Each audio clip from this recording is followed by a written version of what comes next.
Hello everyone, welcome back to Group D.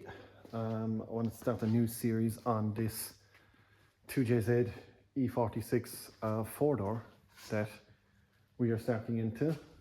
Things are very busy here, as you can see. Supra 8 Series M3, PS13 on the chassis table, on the ramp.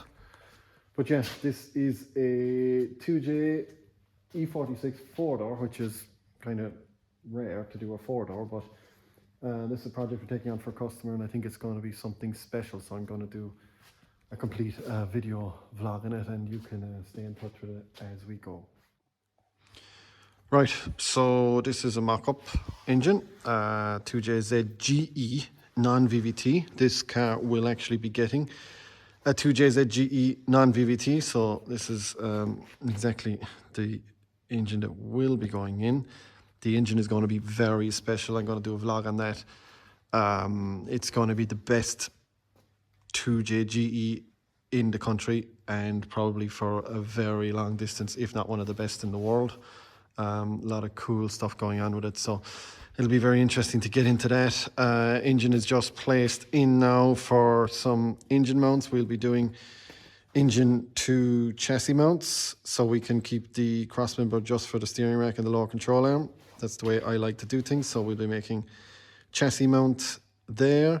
We have some of the metal removal done, so the front valance there or whatever is gone.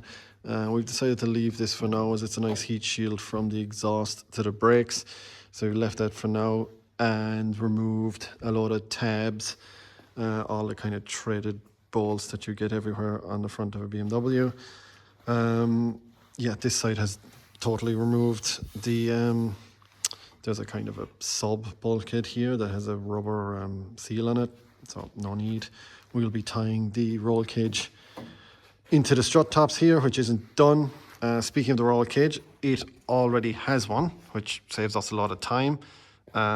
This car is not going to be a massive full fabrication bells and whistles job. It's already caged. We won't be removing it and redoing it.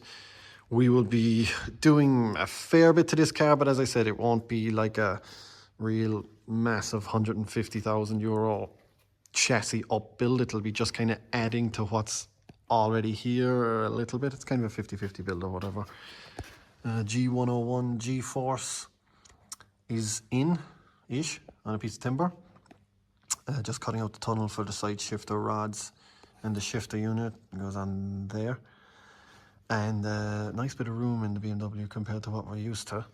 So that's just got a primary cut on it. We'll be doing all sorts of nice things to the inside as well with the dash, and it'll just be a really tidy, tasty car. On the back, we have these wheel tubs done. So it's tubbed up as high as you can go, basically. So that's the highest vertical point of the original. That's the way I like to tub the cars. With the four-door, creates a bit of a challenge here. You get really close to where the door goes. So that's tubbed really high for really a lot of suspension travel before you run into a clearance issue. So on that note, the whole rear is cut off. We're working on a kind of a half firewall here.